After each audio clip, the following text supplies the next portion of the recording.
स्वागत है आप सभी का आपके अपने YouTube चैनल गुरु आज्ञा क्लासेस में। कैसे हैं आप सभी? राधे राधे सभी को, सभी का स्वागत है। प्यारे विद्यार्थियों, आज हम लाए हैं आपके लिए टीचिंग एप्टीट्यूड के महत्वपूर्ण 30 प्रश्न। देखो भाई, आपकी परीक्षा में आएंगे 50 प्रश्न, लेकिन हम आपको 30 प्रश्न इसलिए करा रहे हैं ताकि प्रश्नों की संख्या बाद में हम बढ़ा सकें।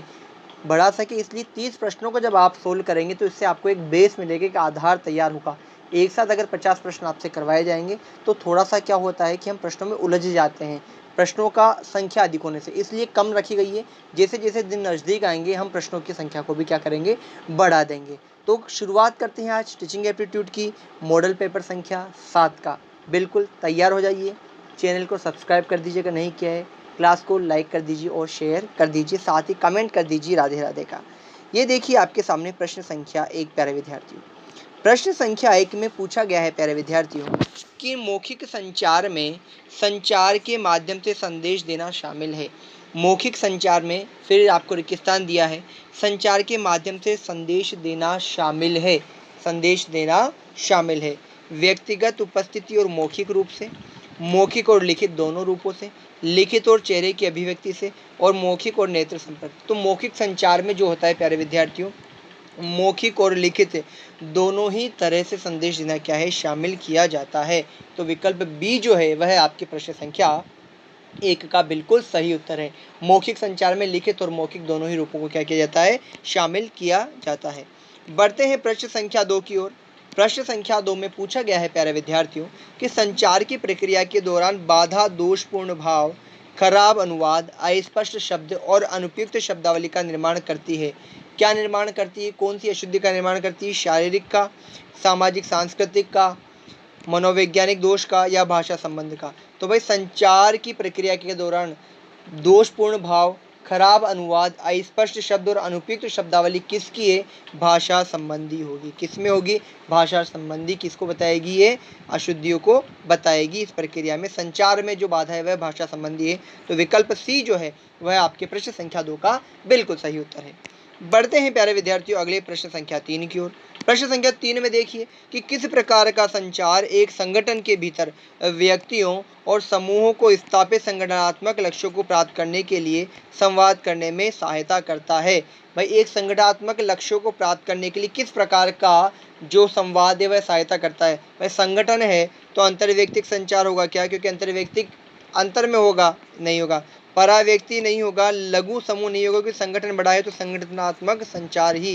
विकल्प डी जो है वह आपके प्रश्न संख्या 3 का बिल्कुल सही उत्तर होगा। कौन सा होगा? संगठनात्मक संचार होगा।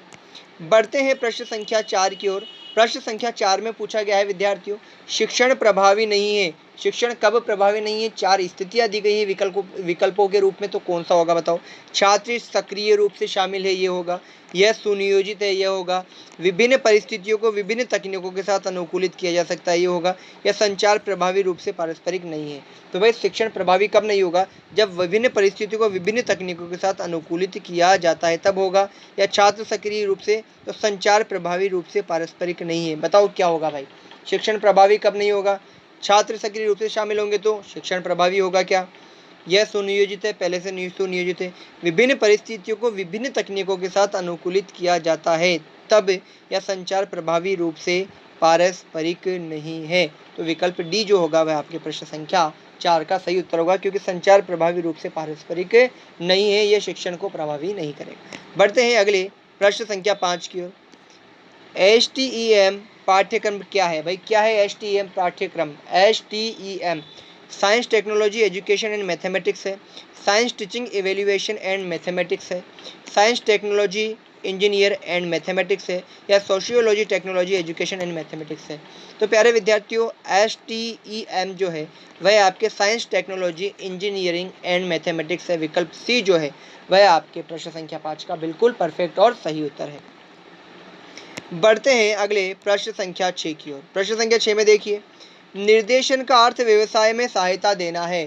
निर्देशन का अर्थ व्यवसाय में सहायता देना है। क्या सहायता देना है?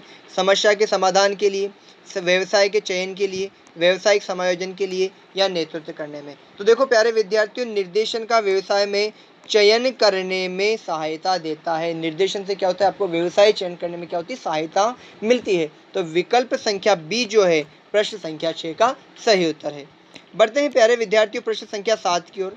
7वें प्रश्न में पूछा गया है कि विभिन्न व्यवसायों के प्रशिक्षण के अंतर्गत नगर के व्यावसायिक प्रतिष्ठानों से लोगों को आमंत्रित कर विद्यार्थियों से मिलना इस प्रकार क्या होगा? इससे प्रशिक्षण में सुधार होगा, मूल्यांकन होगा, उत्साहवर्धन होगा या सहायता मिलेगी? तो इसमें सबसे मूल जो होगा वह क्या होगा? सहायता मिलेगी, क्योंकि विभिन्न व्यावसायिक प्रतिष्ठानों से जब लोगों को आमंत्रित करके विद्यार्थियों को व्यवसाय संबंधी गुर बताए जाएंगे, सिखाया जाएगा, तो उनको क्या मिलेगी? सहायता मिलेगी। क्या मिलेगी?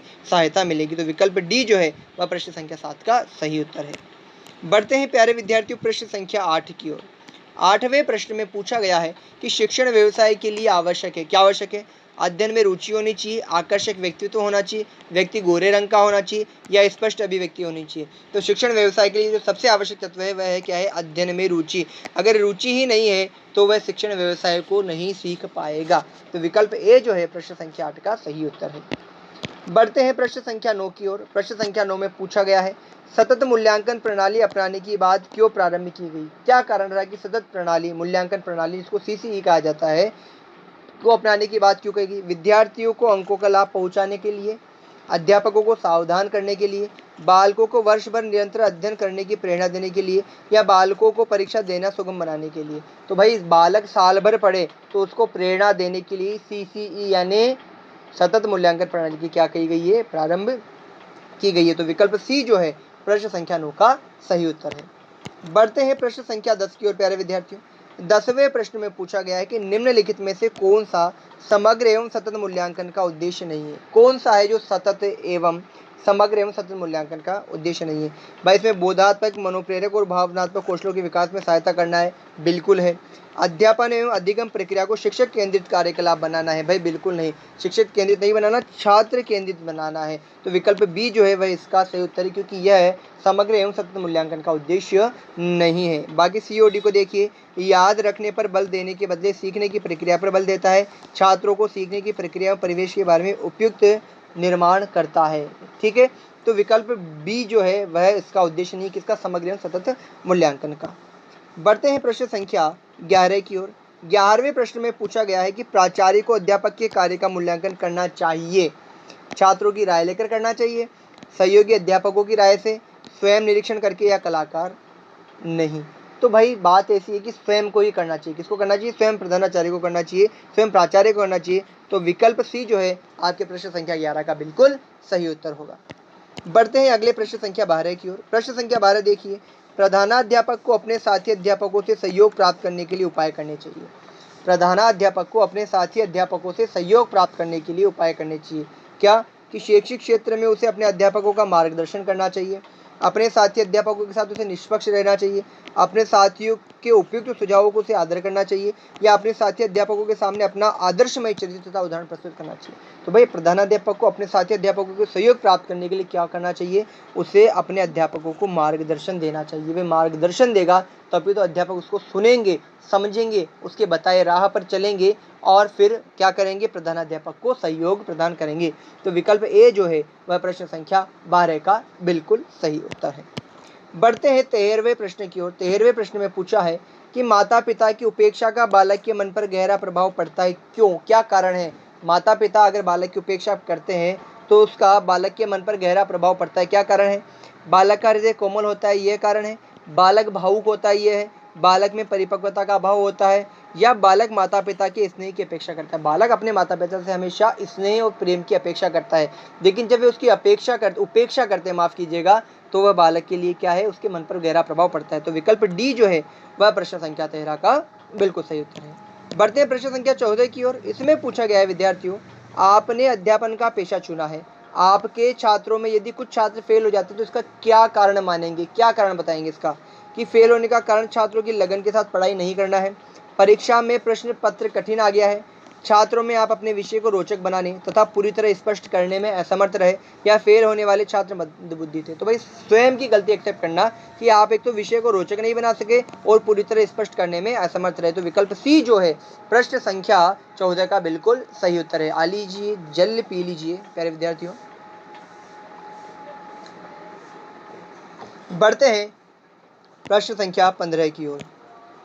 15वें प्रश्न में देखिए प्यारे विद्यार्थियों, सामाजिकता के विकास के लिए पाठ्येतर क्रियाएं समूह में करानी चाहिए। पाठ्येतर क्रियाएं पाठ से इतर अलग सदैव हमेशा करानी चाहिए, यथासंभव होनी चाहिए, कभी कभी यह संभावनावत जब भी आवश्यकता हो। तो भाई पाठ्येतर क्रियाएं तो सदैव करानी चाहिए सामाजिकता के विकास के लिए। कभी कभी कराएंगे तो बच्चा भूल जाएगा, ग्रहण नहीं कर पाएगा, है ना। तो विकल्प ए जो है वह प्रश्न संख्या 15 का बिल्कुल सही उत्तर है। बढ़ते हैं प्रश्न संख्या 16 की ओर। प्रश्न संख्या 16 में पूछा गया है प्यारे छात्रों, किसी समूह में विचार विमर्श करने के समय आप समूह के मत से सहमत नहीं तो आप क्या करेंगे, बताओ भाई। विरोध करेंगे, अपने पक्ष को प्रस्तुत करेंगे, चुप रहेंगे या बहिष्कार करेंगे। तो आप क्या करेंगे, आपका पहला कर्तव्य आप अपना पक्ष रखेंगे। क्या करेंगे, आप अपना पक्ष रखेंगे। तो विकल्प बी जो है प्रश्न संख्या 16 का बिल्कुल सही उत्तर होगा। बढ़ते हैं 17वें प्रश्न की ओर। 17वें प्रश्न में पूछा है विद्यार्थियों की सामाजिकता के गुण के विकास के लिए दूसरा सशक्त औपचारिक माध्यम क्या है। सामाजिकता के गुण के विकास के लिए विद्यालय है, पड़ोस है, मित्र मंडली, उपयुक्त सभी। तो यहाँ दूसरा सशक्त माध्यम पूछा है तो दूसरा क्या है, विद्यालय। पहला क्या है, परिवार। पहला क्या है, परिवार। दूसरा क्या है, विद्यालय, क्योंकि परिवार के बाद बच्चा कहाँ जाता है, विद्यालय में ही जाता है। तो विकल्प ए जो है प्रश्न संख्या 17 का बिल्कुल सही उत्तर है। बढ़ते हैं प्यारे विद्यार्थी प्रश्न संख्या 18 की ओर। 18वें प्रश्न में पूछा गया है, आपकी राय में एक अच्छे नागरिक में कौन से गुण होने चाहिए। क्या क्या गुण होने चाहिए, वह शिक्षित हो, बिल्कुल होना चाहिए। वह पक्षपात रहित हो, बिल्कुल होना चाहिए। वह केवल शारीरिक रूप से पुष्ट हो, बिल्कुल होना चाहिए। उपरोक्त सभी। तो भाई विकल्प डी जो है वह सही होगा, क्योंकि ये तीनों ही विकल्प उसमें होने चाहिए। ठीक है, तो प्रश्न संख्या 18 में उपरोक्त सभी आएगा। बढ़ते हैं 19वें प्रश्न की ओर। 19वां प्रश्न देखो भाई, और व्यक्ति को अपनी आय का एकांश सामाजिक उत्थान तथा कल्याण के लिए व्यय करना चाहिए। इस कथन से आप कहाँ तक सहमत हैं। आप कमा रहे हो, उसका एक भाग, एक अंश आप कहाँ अपने समाज के उत्थान में, लोगों के कल्याण में व्यय करना चाहिए। सहमत हो कि नहीं हो, बिल्कुल विकल्प सी जो है पूर्ण सहमत इसका सही उत्तर होना चाहिए। आप पूर्ण सहमत हो क्योंकि आप समाज में रहते हो, समाज के लिए कार्य करना आपका कर्तव्य है। बढ़ते हैं 20वें प्रश्न की ओर। प्रश्न संख्या 20 में पूछा है कि बाह्य प्रेरणा को क्या कहते हैं। भाई बताओ क्या कहते हैं बाह्य प्रेरणा को।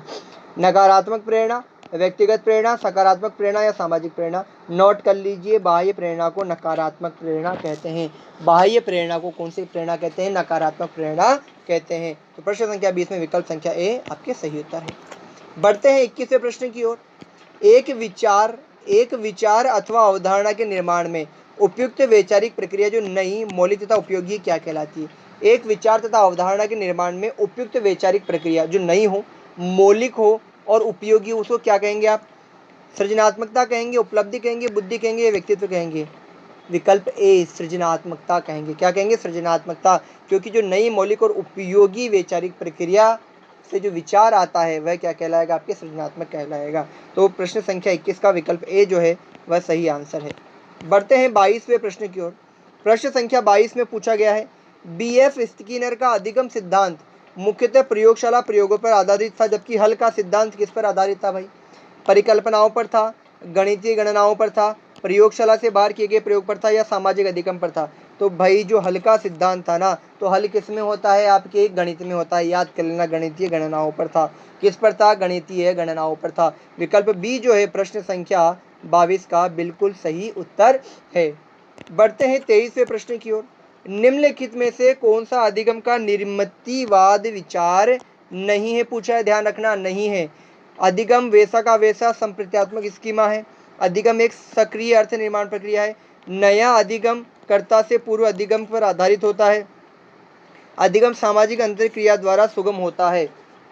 बताओ भाई क्या होगा, नहीं है। अधिगम वैसा का वैसा हूबहू संप्रत्यात्मक स्कीमा है। अधिगम एक सक्रिय अर्थ निर्माण प्रक्रिया है। नया अधिगम अधिगमकर्ता के पूर्व अधिगम पर आधारित होता है। अधिगम सामाजिक अंतरक्रिया द्वारा सुगम होता है। तो अधिगम एक सक्रिय अर्थ निर्माण प्रक्रिया है, यह होगा क्या, बताओ बताओ भाई, वैसा होगा। विकल्प ए आएगा, अधिगम वैसा का वैसा हो संप्रत्यात्मक स्कीमा है सीखा गया हो वैसा होगा। तो विचार नहीं है वह कौन सा होगा, विकल्प ए होगा प्रश्न संख्या 23 में। बढ़ते हैं 24वें प्रश्न की ओर। भाई गेने के अनुसार निम्नलिखित में से कौन से 8 में से 4 अधिगम प्रकारों का सही पदानुक्रमिक क्रम है, इन चारों में से कौन सा है भाई। तो देखो भाई, संप्रत्यय, सिद्धांत, बहुविभेदीकरण, समस्या समाधान, ये तो नहीं होगा भाई। सिद्धांत, सबसे पहले बहुविभेदीकरण आता है, तो ये देख लो चारों में से किसमें, इसमें बहुविभेदीकरण है, एक में ये, तो यही सही होगा बहुविभेदीकरण, फिर संप्रत्यय सिद्धांत, फिर समस्या समाधान। तो विकल्प डी जो है वह आपके प्रश्न संख्या 24 का बिल्कुल सही उत्तर है। बढ़ते हैं प्रश्न संख्या 25 की ओर। 25वें प्रश्न में पूछा गया है, अधिगम में अभिप्रेरणा का निम्नलिखित में से कौन सा कार्य नहीं है।